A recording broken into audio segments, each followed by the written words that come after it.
Dear students, welcome to this channel. आज हम करने जा रहे हैं पार्ट्स ऑफ स्पीच, जो ग्रामर का सबसे पहला टॉपिक है। आपने अगर कोई वर्ड सीखना है तब भी आपको पार्ट ऑफ स्पीच के बारे में पता होना चाहिए। अगर आपने सेंटेंस सीखना है तब भी आपको पार्ट्स ऑफ स्पीच के बारे में पता होना चाहिए। अब यहाँ पे पार्ट्स ऑफ स्पीच कुछ ऐसा है जो आपके ग्रामर का, अगर मैं कहूँ, फुल बॉडी है। ठीक है, ग्रामर की पूरी फुल बॉडी जो है वो पार्ट्स ऑफ स्पीच के ऊपर डिपेंड करती है। अब यहाँ पे बात करते हैं सबसे पहले, ये नंबर जो आपकी स्क्रीन पे गिवन है, इसके लिए आप अपनी बुक ऑर्डर कर सकते हैं और आप अपनी बुक के बारे में यहाँ पे बता सकते हैं, पूछ सकते हैं और ऑर्डर कर सकते हैं। सबसे पहले बात करते हैं यहाँ पे, इंग्लिश जो है वो एक लैंग्वेज है और इस लैंग्वेज को बनाने के लिए हमें अल्फ़ाबेट की ज़रूरत पड़ती है। अब आपके अल्फ़ाबेट कॉन्सोनेंट्स भी हो सकते हैं, ये कॉन्सोनेंट्स भी हो सकते हैं और ये वॉल्स भी हो सकते हैं। अब कॉन्सोनेंट्स एंड वॉल्स से मिलकर आप ग्रामर की सबसे छोटी यूनिट तैयार करते हैं, जिन्हें हम वर्ड कहते हैं और जिन्हें हम पार्ट्स ऑफ स्पीच भी कहते हैं। ये पार्ट्स ऑफ स्पीच मिलके आपके पास एक सेंटेंस तैयार करते हैं, जो ग्रामर की सबसे बड़ी यूनिट काउंट होता है। तो आज का जो हमारा टॉपिक है, इन्हीं वर्ड्स को अंडरस्टैंड करना है और ये इनका वर्ड्स का क्या रोल होता है सेंटेंस में, आज हम इसी के ऊपर फोकस भी करेंगे। आइए बात करते हैं सबसे पहले पार्ट्स ऑफ स्पीच की।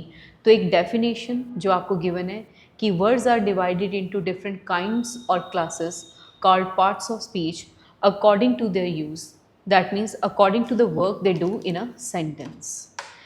अब इसको ज़रा समझने की कोशिश करते हैं। तो मैंने कहा कि पार्ट्स ऑफ स्पीच जो हैं वो आपके सेंटेंस में डिफरेंट रोल प्ले करता है और इसी वजह से वो नाउन, प्रोनाउन, एडजेक्टिव, कंजंक्शन कहलाता है।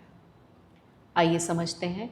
जैसे आपको गिवन है, they are fast friends, I keep fast on Monday, she runs fast.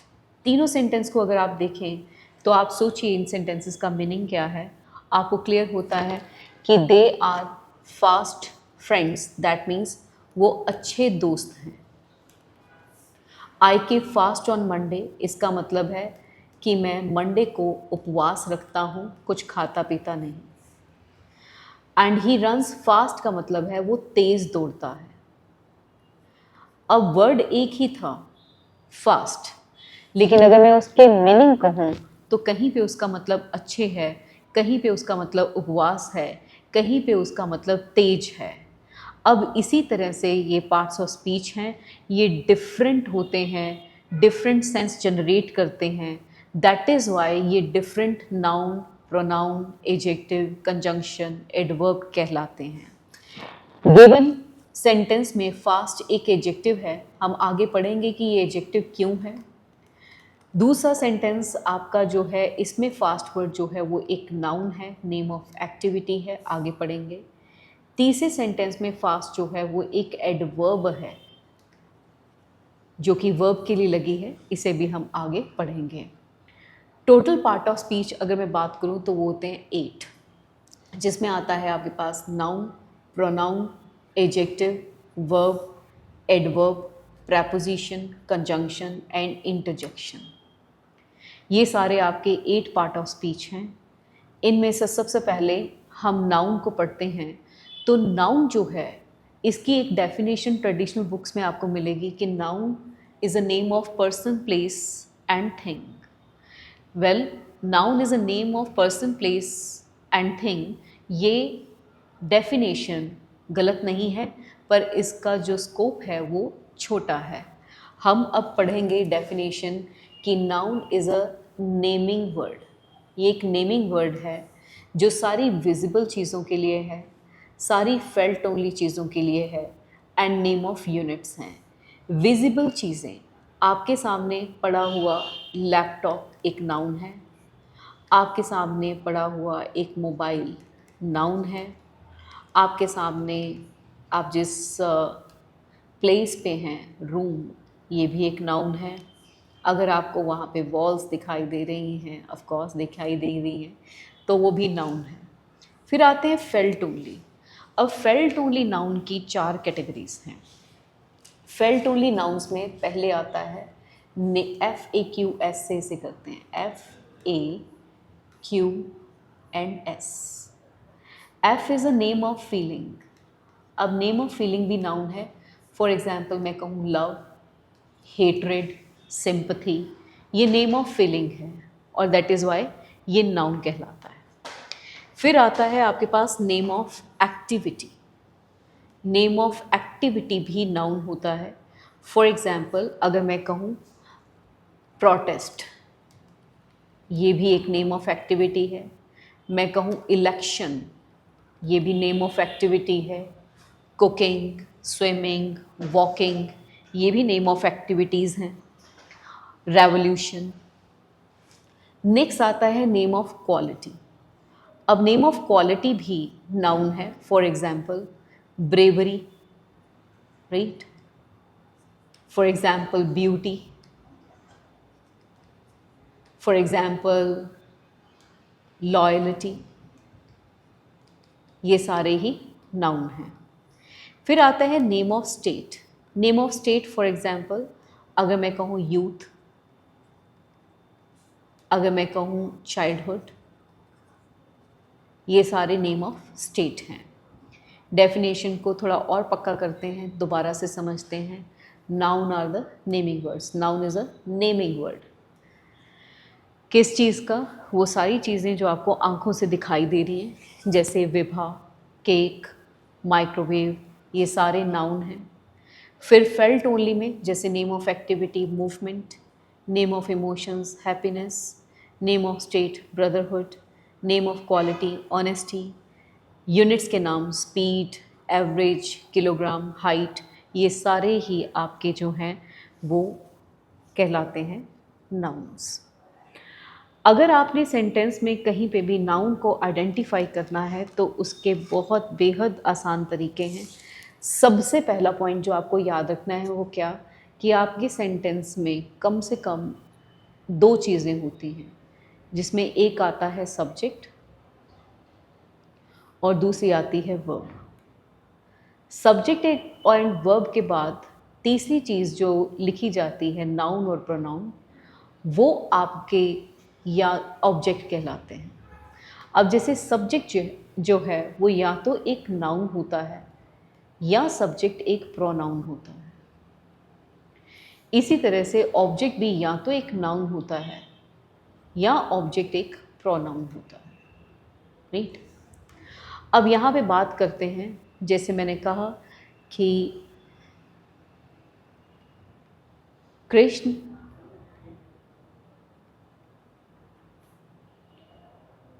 said to Radha.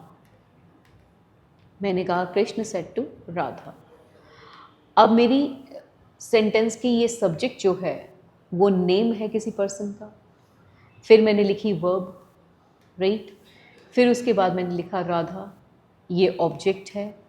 Krishna भी किसी के नाम है और राधा भी नाम है, इसलिए ये दोनों क्या हुए, नाउन। तो अगर आपने नाउन आइडेंटिफाई करना है, आप सेंटेंस में देख सकते हैं वर्ब कहाँ पे है।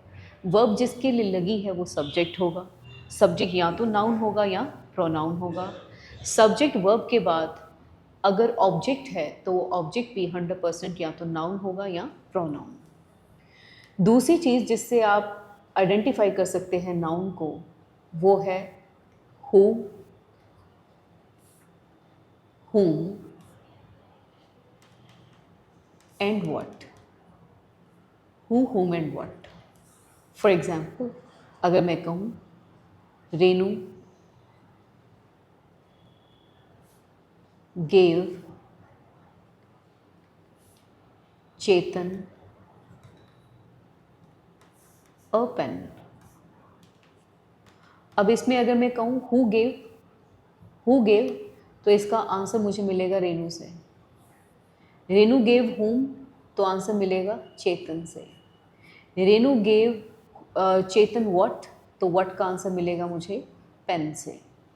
और एक चीज़ और, यहाँ पे ये जो ए है इसे हम आर्टिकल कहते हैं, और ये 3 आर्टिकल्स होते हैं, कौन कौन से? ए, एन और द। ये नाउन के लिए लगाए जाते हैं। जैसे मैंने कहा I have a red pen, तो यहाँ पे जो पेन है इसके लिए आपने अ आर्टिकल का यूसेज किया है। आप रेड हटा दीजिए तब भी होगा आई हैव अ पेन। तो अ आर्टिकल जो है वो किसके लिए लगता है? नाउन के लिए, राइट। अब इन चीज़ों को ऑब्जर्व करके, चाहे आप वीडियो को यहाँ पे पॉज कर लीजिए थोड़ी देर के लिए, आप ये क्वेश्चंस अटेम्प्ट कीजिए यहाँ पे। इसमें से सिर्फ और सिर्फ आपने नाउन को आइडेंटिफाई करना है। आप वीडियो पॉज कीजिए और आप अटेंड कर सकते हैं, राइट। नेक्स्ट आता है आपके पास सेंटेंस में Ashok was a great king. अब सेंटेंस है आपके पास Ashok was a great king. तो इसमें आपका नाउन सबसे पहले रहता है अशोक, जो कि नेम ऑफ पर्सन है, एंड फिर रहता है किंग, ये भी नाउन है, राइट। उसके बाद आता है आपके पास कोलकाता, ये भी नाउन है। फिर आता है हुगली, ये भी नाउन है। रोज़ भी नाउन है, सन भी नाउन है, करेज एंड ऑनर भी नाउन है। अगर आपने किसी भी एक्स्ट्रा नाउन को यहाँ पे अंडरलाइन कर लिया है, एक्स्ट्रा वर्ड को अंडरलाइन कर लिया है नाउन समझ के, तो आप उसको रिप्लेस करके देखो कि क्या वो हु, whom या व्हाट का जवाब दे रहे, right. For example, who was great king? Ashok. Ashok was who? A great king. What is on the Kolkata? Right? Kolkata is on what? Hooghly. What smells sweet? Rose. So what shines bright? Sun. What won him courage? What won him honor? Courage. His courage won him what? Honor. Right? अगर मैं कहूँ the rose smells what नहीं है, the rose smells क्या होगा? How. इसलिए ये noun नहीं है। द सन शाइन्स वट नहीं, द सन शाइन्स हाउ है, इसलिए ये भी नाउन नहीं है। अगली बारी करते हैं, बारी आती है आपकी प्रोनाउन की। प्रोनाउन नाउन की जगह पे यूज़ किया जाने वाला वर्ड है। प्रोनाउन नाउन की जगह पे यूज़ किया जाने वाला वर्ड है। It replaces noun. अब जैसे मैंने कहा मोहन, और मैंने कहा Mohan is a teacher. He loves his students.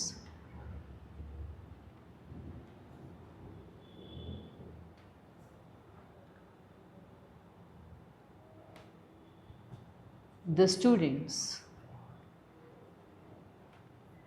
also respects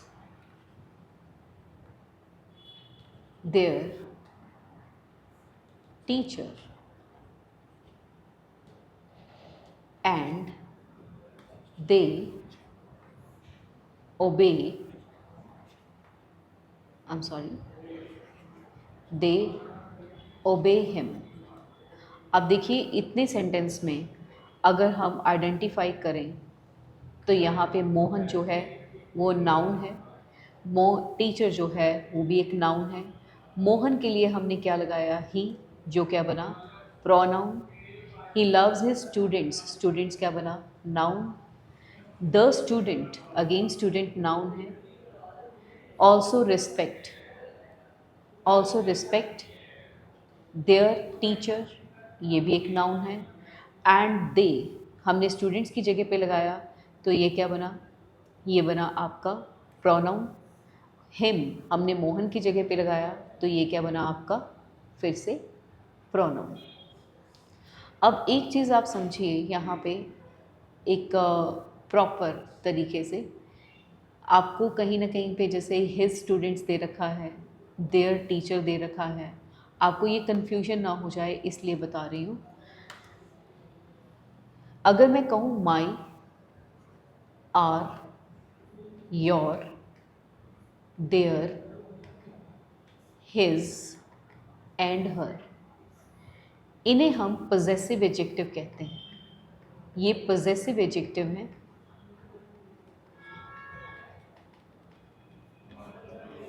और ये बिना नाउन के नहीं आते।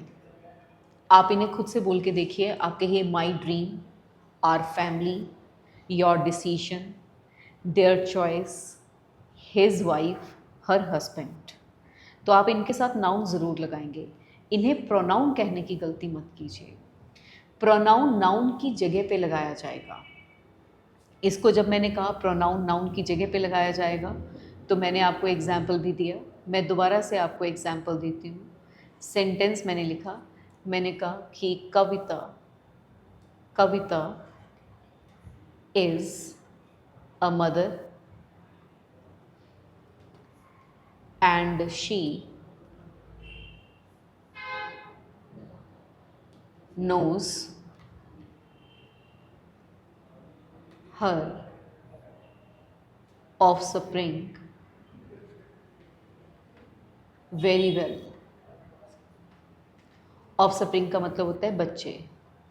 सो मैंने कविता के लिए प्रोनाउन यूज़ किया क्या, शी, राइट। अब ऐसे ही प्रोनाउन की बहुत सारी काइंड्स हैं जिसको आप मेरे साथ अगर पढ़ते रहोगे तो आपको क्लियर होता रहेगा। पढ़ते हैं। जैसे सबसे आते हैं पर्सनल प्रोनाउन। मेरे साथ साथ पढ़िए। I, me, we, us, you, he, him, she, her, it, they, them. Possessive pronoun पढ़िए। Mine, ours, yours, his, hers, theirs. Demonstrative pronoun पढ़िए। This, that, these, those. Distributive pronoun पढ़िए। Each, either, neither, every, none. फिर reciprocal पढ़ते हैं।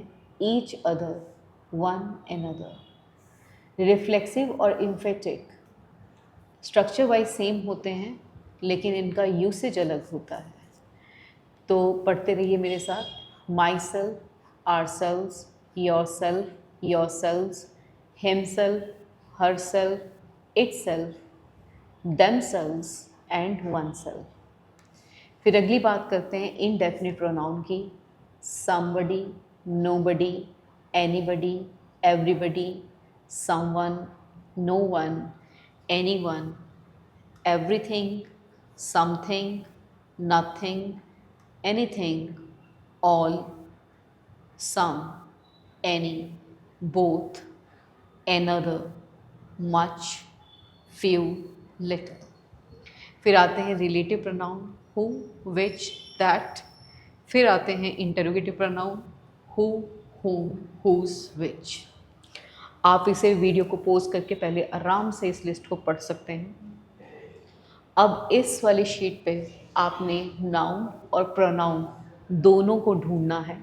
आप video को pause करके पहले अपनी तरफ से इस तरह से लिखिए, एक सेंटेंस में कितने आपके पास नाउन आए, राइट, कितने आपके पास प्रोनाउन आए। इस तरह से आप शीट बना सकते हैं, राइट। कितने नाउन हैं, कितने प्रोनाउन हैं, इस तरह से बना सकते हैं। आई होप आपने मार्क कर लिया होगा।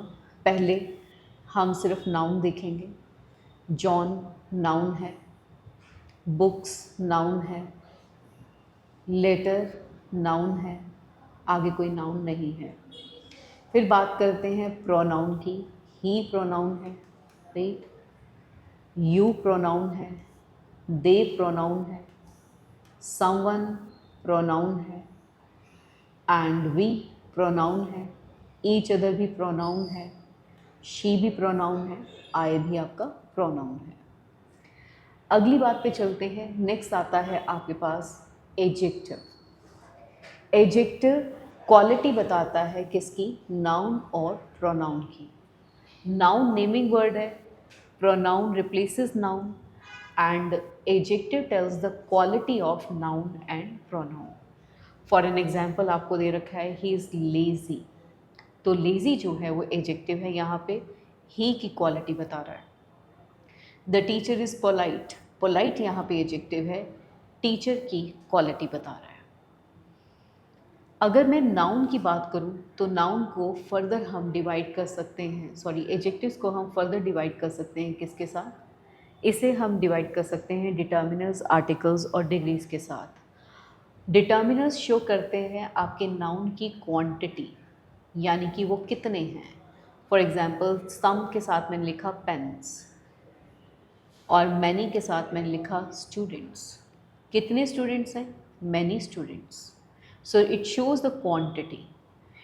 एंड अगर मैं बात कर रही हूँ आर्टिकल्स की, तो आर्टिकल्स जो हैं ए एन और द, मैंने पहले भी बताया, अब भी बता रही हूँ, ये सिर्फ और सिर्फ नाउन के लिए अप्लाई होते हैं। फिर आती है आपकी degree, which is positive degree, comparative degree and superlative degree, जिसमें हम कहेंगे टॉल, टॉलर, टॉलेस्ट। आइए, अब आपने 3 चीज़ें बतानी है, नाउन भी, प्रोनाउन भी एंड एडजेक्टिव भी। ट्राई कीजिए।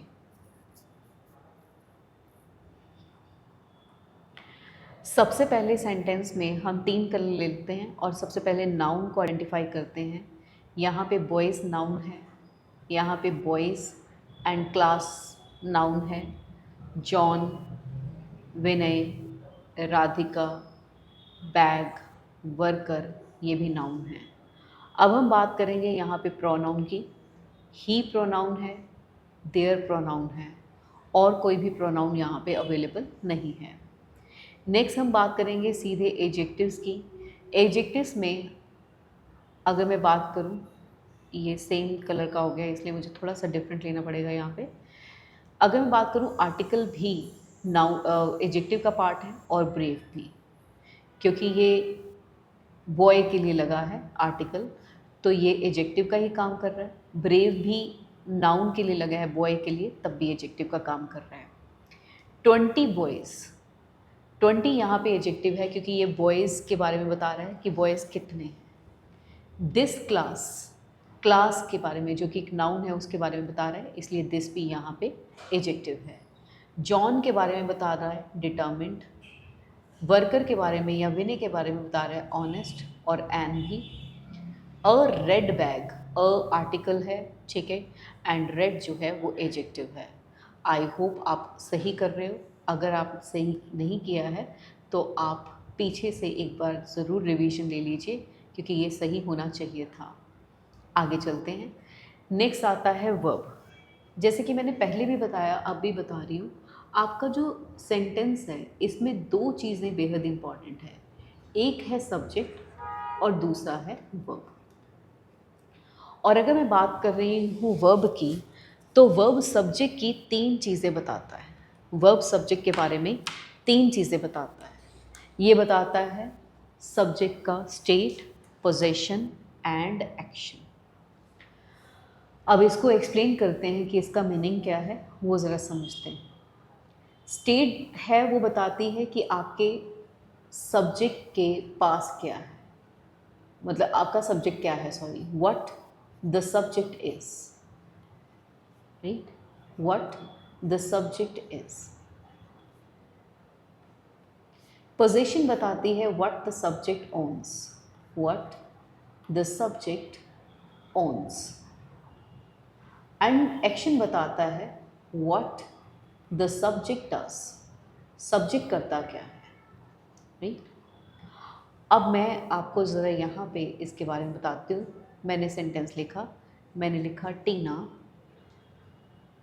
Is rich, right.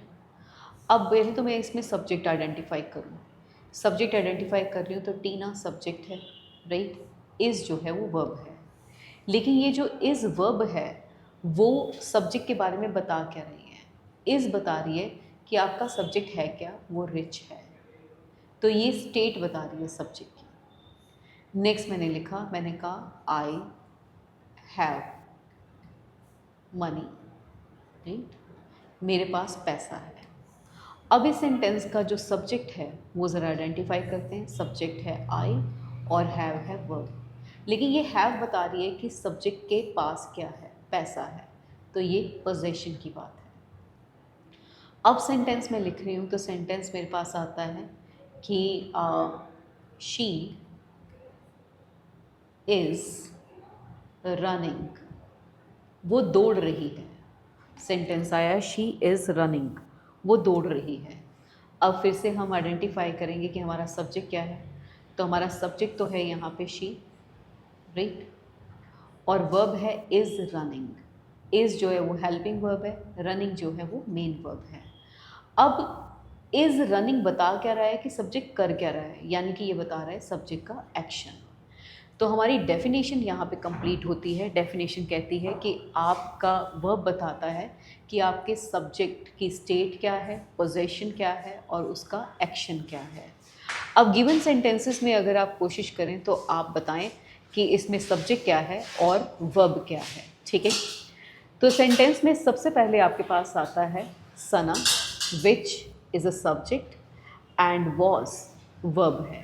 Sana was, लेकिन ये जो हैप्पी है ये बताता है कि सना है क्या, ये बता रहा है स्टेट ऑफ सना। फिर आता है we have a chance. We आपका सब्जेक्ट है, हैव आपकी वर्ब है, लेकिन ये हैव बता रही है कि सब्जेक्ट के पास क्या है, यानी कि ये बता रही है पोजेशन। फिर आता है आपके पास Ragini is hosting the event. Ragini आपका सब्जेक्ट है, इज़ होस्टिंग आपकी वर्ब है। अब इज़ होस्टिंग बता क्या रही है, वर्ब बता क्या रही है कि रागिनी कर क्या रही है, ये बताता है एक्शन, राइट।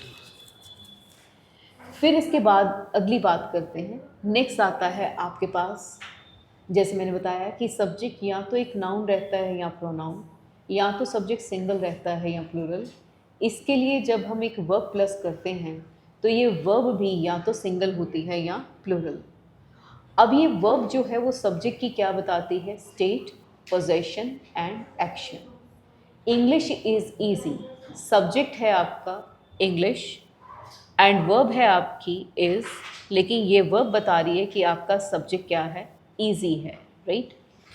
नेक्स्ट आता है दे हैव मनी, आपका सब्जेक्ट है दे, हैव है आपकी verb. They have money, have बता रहा है कि दे के पास क्या है, यानी ये बताता है पोजेशन। नेक्स्ट आता है आपके पास स्टूडेंट्स वर्क हार्ड, सब्जेक्ट है स्टूडेंट्स, वर्क हार्ड है आपका वर्ब, वर्क जो है वो वर्ब है, तो इसलिए वर्क बता रहा है कि स्टूडेंट्स करते क्या हैं, ये बता रहा है उनका एक्शन।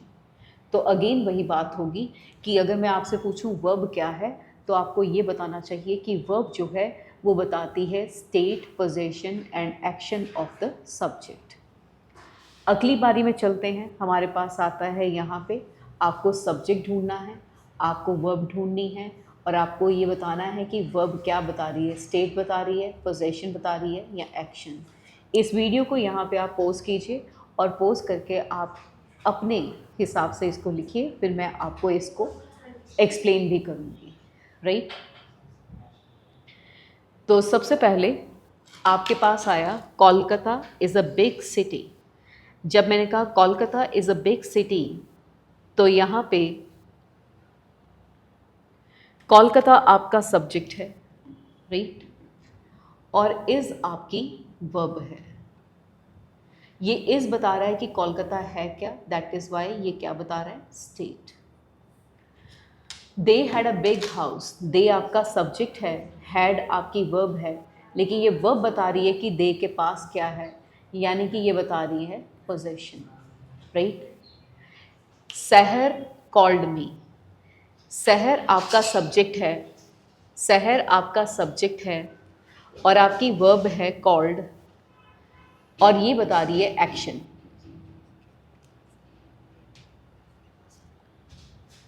नेक्स्ट आता है आपके पास the girl wrote a letter. Girl आपका सब्जेक्ट है, रोट आपकी वर्ब है, और ये वर्ब बता रही है कि आपका सब्जेक्ट करता क्या है, ये बता रही है एक्शन। तो फिर से एक बार समझेंगे कि वर्ब होती क्या है। वर्ब बताती है state, possession and action of the subject, right. अगली बात पे चलते हैं। नेक्स्ट आता है आपके पास टॉपिक एडवर्ब। अब ये एडवर्ब क्या है, एडवर्ब मॉडिफाई करती है वर्ब को, एडजेक्टिव को, एनदर एडवर्ब को, प्रेपोजिशन को एंड पूरे सेंटेंस को। अब यहाँ पे जब मैंने कहा तो मुझे एक बात यहाँ पे क्लियर करना बेहद ज़रूरी है। आप एक चार्ट को अपने दिमाग में ज़रूर रखिएगा। आपके जो नाउन प्रोनाउन हैं, इसकी क्वालिटी बताने वाले वर्ड को हम एडजेक्टिव कहते हैं, राइट। लेकिन वर्ब के बारे में बताने वाले को, एनदर एडवर्ब के बारे में बताने वाले को, प्रेपोजिशन के लिए अगर कोई मॉडिफायर लगाना है हमने, या फिर सेंटेंस के लिए ही लगाना है, तो इसके लिए एडवर्ब का इस्तेमाल किया जाता है। बड़े ध्यान से समझते हैं। एडजेक्टिव नाउन के लिए या प्रोनाउन के लिए लगते हैं। एडवर्ब जो है वो वर्ब के लिए लगती है, एडजेक्टिव के लिए लगती है, प्रेपोजिशन के लिए लगती है, सेंटेंस के लिए लगती है, इनफैक्ट एडवर्ब एनदर एडवर्ब के लिए भी लगाई जाती है। अब आपके पास सेंटेंस है, this flower is very beautiful. अगर आप इस सेंटेंस को बाइफरकेट करें तो सेंटेंस में दिस फ्लावर जो है, फ्लावर क्या है? नाउन। अब दिस इसके लिए जो लगा है वो है एडजेक्टिव, इज़ जो है वो वर्ब है, राइट। ब्यूटीफुल एडजेक्टिव है क्योंकि ये फ्लावर के लिए लगा कि कैसा फ्लावर है। कितना ब्यूटीफुल है, ये एडवर्ब हुई जिसने एडजेक्टिव को मॉडिफाई किया कि वो कितना ब्यूटीफुल है। तो वेरी जो है वो एडवर्ब है जो एडजेक्टिव ब्यूटीफुल के लिए लगाई जा रही है। अब देखिए आपके पास सेंटेंस है शी, दोनों ही सेंटेंस सेम हैं। She pronounced the word correctly और फिर दे रखा है क्वाइट करेक्टली। इसको ज़रा समझते हैं। अगर मैं बात कर रही हूँ यहाँ पे शी की, तो ये प्रोनाउन है दोनों में ही, एंड प्रोनाउंस की बात करूँ तो ये वर्ब है, द एक आर्टिकल है, वर्ड एक नाउन है। अगर आप देखें करेक्टली तो ये किसके लिए लगा? प्रोनाउंस के लिए। उसने शब्द का उच्चारण अच्छे से किया, उसने शब्द अच्छे से बोला। अब बोलने के लिए आपने करेक्टली यूज़ किया है विच इज़ एन एडवर्ब जो वर्ब के लिए लगी है। अब कितना करेक्टली किया? तो वेरी क्वाइट करेक्टली।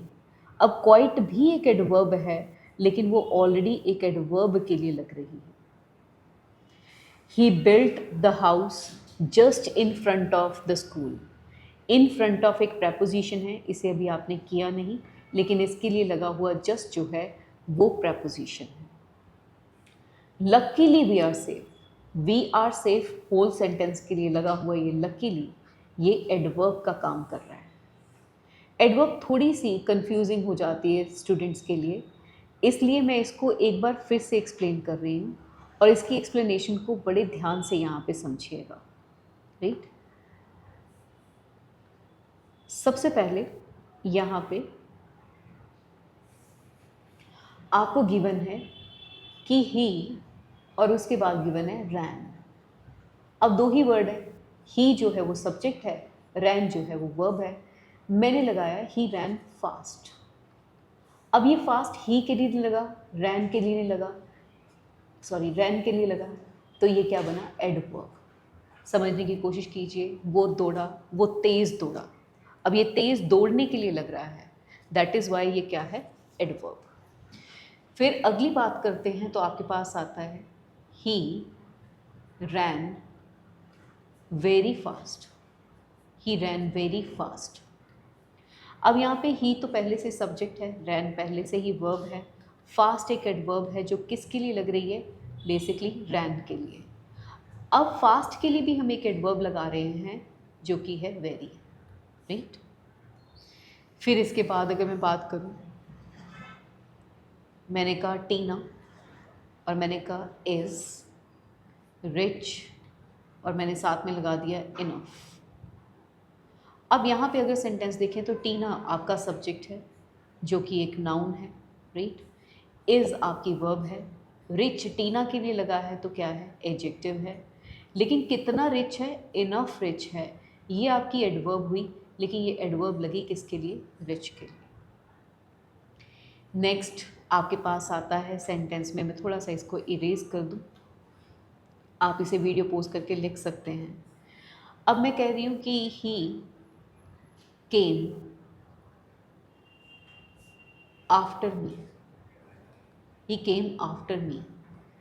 अब ही आपका सब्जेक्ट जो कि प्रोनाउन है, केम आपकी वर्ब है, आफ्टर आपका प्रेपोजिशन है, एंड मी आपका जो है वो प्रोनाउन है। He came just after me, just ने आफ्टर के लिए जो है वो क्वालिटी बताई उसकी, यानी कि प्रेपोजिशन की क्वालिटी मॉडिफाई किया उसे, तो ये एडवर्ब है।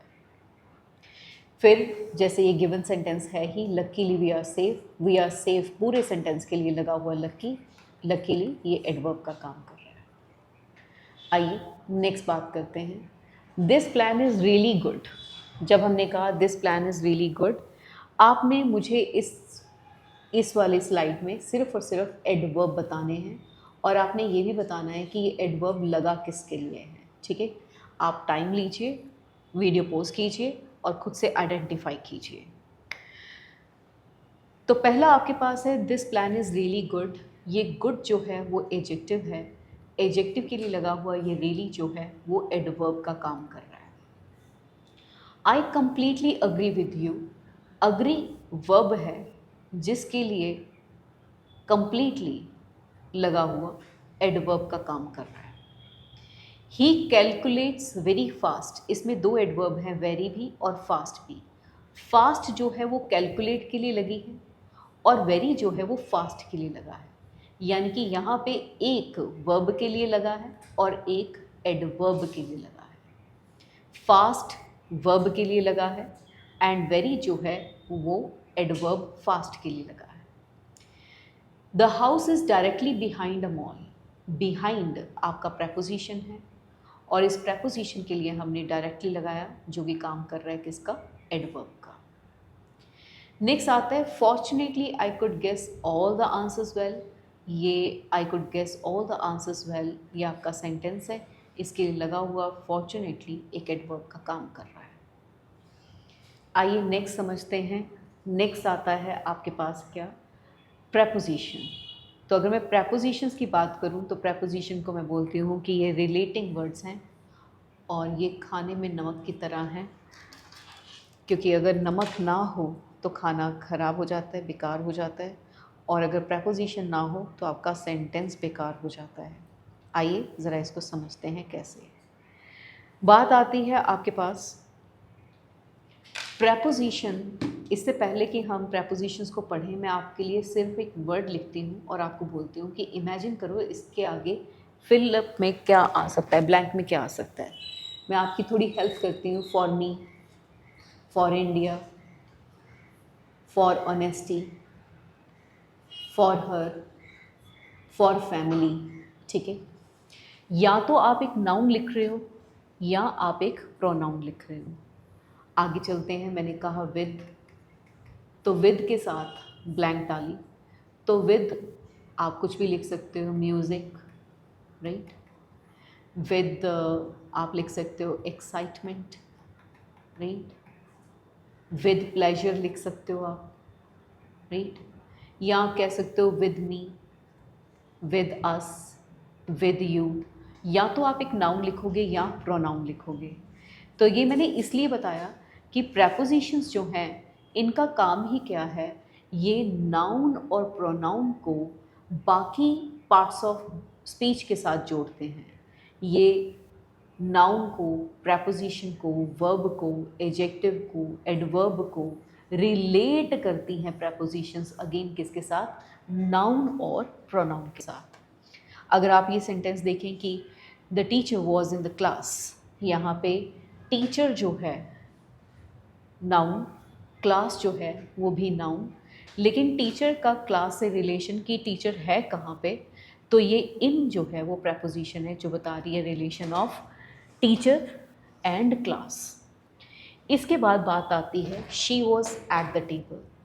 शी आपका प्रोनाउन है, टेबल आपका नाउन है, एट जो है वो बता रहा है कि आपका प्रोनाउन नाउन से कैसे रिलेटेड है। कहाँ पे है शी, एट द टेबल।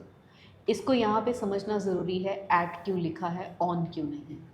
अगर कोई पर्सन यहाँ पे खाना खाने के लिए बैठता है टेबल पे, या तो वो पढ़ने के लिए बैठा है, स्टडीज़ के लिए, या फिर वो कुछ खाने के लिए बैठा हुआ है, तो ही सिटिंग एट द टेबल। लेकिन कभी कभी कुछ लोग कैसे बैठते हैं टेबल के ऊपर, इस तरह से चढ़ के बैठते हैं टेबल के ऊपर, तो इस तरह से बैठा हुआ ऑन द टेबल कहलाता है। He is sitting on the table but he is sitting at the table, right. Next आता है she said to Rahul. Said verb है, राहुल नाउन है, वर्ब को नाउन से रिलेट कर रहा है क्या, to. She is fond of music. Fond एक एडजेक्टिव है, फॉन्ड का मतलब होता है शौकीन होना, राइट, किसी चीज़ का चाहवान होना, शौकीन होना। अब ये यहाँ पे फॉन्ड जो है एडजेक्टिव है, राइट। ऑफ ने इसे रिलेट किया किसके साथ, म्यूज़िक के साथ। किस चीज़ का वो फॉन्ड ऑफ है, वो म्यूज़िक की फॉन्ड ऑफ है।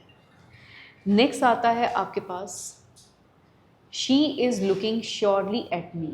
श्योरली अपने आप में एक एडवर्ब है, एट जो है वो रिलेट कर रहा है श्योरली को किसके साथ, प्रोनाउन के साथ। तो जैसे मैंने पहले भी बताया था, अभी भी बता रही हूँ कि प्रपोजिशंस आर रिलेटिंग वर्ड्स। ये रिलेट करती है नाउन एंड प्रोनाउन को with other parts of speech in a sentence. Next चलते हैं। इस स्लाइड में सिर्फ और सिर्फ आपने प्रपोजिशंस को अंडरलाइन करना है। आई होप आपने कर दिया होगा। The answers are in, at, for, in, beyond. These all are prepositions. अगली बात पे चलते हैं। अगली बात आती है कंजंक्शंस की। तो conjunctions are joining words. Conjunctions joining words, ये ज्वाइन करते हैं, किसको ज्वाइन करते हैं, ये वर्ड्स को ज्वाइन करते हैं, ये सेंटेंसेस को ज्वाइन करते हैं। फॉर एग्जाम्पल, जैसे मैंने कहा था कि अगर आप प्रपोजिशंस निकालते हो तो सेंटेंस यूजलेस होता है, कंजंक्शंस निकालते हो तो आपके पास दो सेंटेंसेस आते हैं। अब मैंने सेंटेंस लिखा she as well as a sister is successful. अब यहाँ पे एज वेल एज जो है वो शी को हर सिस्टर्स के साथ ज्वाइन कर रही है, कंजंक्शन है। अगर आप इस सेंटेंस को कुछ इस तरह से पढ़ें कि she is successful, her sisters are successful, और अगर आप उसको एज वेल एज के साथ जोड़ दें तो आपका her sisters as a subject count नहीं होता, शी काउंट होता है। तो शी के अकॉर्डिंग लिखा हुआ इज़ यहाँ पे सही है। ये रूल है, वैसे इसे हम सब्जेक्ट वर्ब अग्रीमेंट में करेंगे भी, लेकिन फ़िलहाल हम आइडेंटिफाई कर रहे थे कंजंक्शन। तो कंजंक्शन जो है उसने शी को हर सिस्टर्स के साथ कंबाइन किया। Work hard lest you should fail. अब लेस जो आपका कंजंक्शन है, इसने दो सेंटेंसेस को, work hard, you should fail, इनको आपस में कंबाइन किया है। यहाँ से सिर्फ और सिर्फ आप कंजंक्शंस को आइडेंटिफाई कीजिए। Take your time. And conjunction है, यहाँ पे दो कंजंक्शन है, बट कंजंक्शन है, नाइदर नॉट कंजंक्शन है, यहाँ पे और कंजंक्शन है, राइट। आई होप आपने सही ही किया होगा। नेक्स्ट आता है last, interjection. Interjection is a word which expresses some sudden feeling. Sudden feeling को एक्सप्रेस करता है। For example hurray, for example alas. Hurray जब हम कहते हैं तो इंग्लिश में हुर्रे कहा जाता है जब आप बहुत खुशी में होते हैं। अल्लास दुख में कहा जाता है। इंटरजेक्शंस मेनली आपके सडन फीलिंग्स एक्सप्रेसिंग वर्ड्स को लेते हैं, जिसका एक्सप्रेशन इस एक्सक्लेमेशन मार्क से भी लिया जाता है। आइए अगली बात करते हैं। इसमें से इंटरजेक्शंस आप ट्राई कीजिए। Hurrah, alas, oops, wow, blah blah blah, these all are interjections. अभी आपने सारे पार्ट ऑफ स्पीच सीखे, तो मैं एक बार पार्ट ऑफ स्पीच की डेफिनेशंस जो हैं वो साथ साथ में आपको करवाती जाऊँ थोड़े बहुत वर्ड्स में। Noun are the naming words, pronoun replaces noun, adjectives tells the quality of noun and pronoun, verb tells the state, possession and action of the subject, adverb modifies adjective, verb, another adverb, preposition, and even whole sentence. Next comes preposition. They are relating words, relating noun and pronoun with other parts of speech in a sentence. Whereas conjunctions join sentences. Conjunctions join sentences and words, and interjections are sudden feelings expressing words. बेहद important है इनको जानने के लिए, words को समझने के लिए भी, सेंटेंस को समझने के लिए भी. अगर आपको पार्ट्स ऑफ स्पीच समझ में आते हैं तो आपके लिए फर्दर रूल सीखना ज़्यादा आसान रहेगा. यहाँ पे गिवन 2 एक्सरसाइजेस जिसमें मैंने कुछ वर्ड्स अंडरलाइन किए हुए हैं, आप इन्हें अटेम्प्ट कर सकते हैं और आपको इस वीडियो के एंड में मैं आंसर्स भी दे रही हूँ, बट पहले खुद ट्राई करने की कोशिश कीजिएगा. स्टिल वाटर्स रन डीप, इसमें स्टिल जो है वो एडजेक्टिव का काम कर रहा है. He still lives in that house, यहाँ पे स्टिल एडवर्ब का काम कर रहा है. The after effects of the drug, यहाँ पे ड्रग नाउन का काम कर रहा है. इट वेज, ये यहाँ पे वर्ब का काम कर रहा है. He told us all about the battle, यहाँ पे अबाउट जो है वो preposition का काम कर रहा है. Suddenly one of the wheels came off, suddenly यहाँ पे एडवर्ब का काम कर रहा है. He kept the fast for a week, यहाँ पे फास्ट जो है वो नाउन की तरह एक्ट कर रहा है. ही रैन जस्ट बिहाइंड मी, बिहाइंड यहाँ पे preposition का काम कर रहा है. जैसे कि मैंने आपको स्टार्टिंग ऑफ द लेक्चर में बताया था कि आप अगर ग्रामर की बुक लेना चाहते हैं तो ग्रामर की बुक जो है वो आपको मिलेगी इस नंबर पे 7091454797. जुडिशरी के एग्ज़ाम्स के लिए और सिविल्स के एग्ज़ाम्स के लिए, बाकी और भी अदर कॉम्पिटिटिव एग्ज़ाम्स के लिए ये बुक बहुत बढ़िया है और आप इसके सॉल्यूशंस भी साथ साथ में ले सकते हैं. और ये वीडियोस उससे रिलेटेड रहेंगी पेज नंबर एसोसिएशंस के साथ, ताकि आपको अच्छे से पढ़ के रिवीजन करने का भी मौका मिल सके. Thanks for watching. This is all for the day. जय हिंद.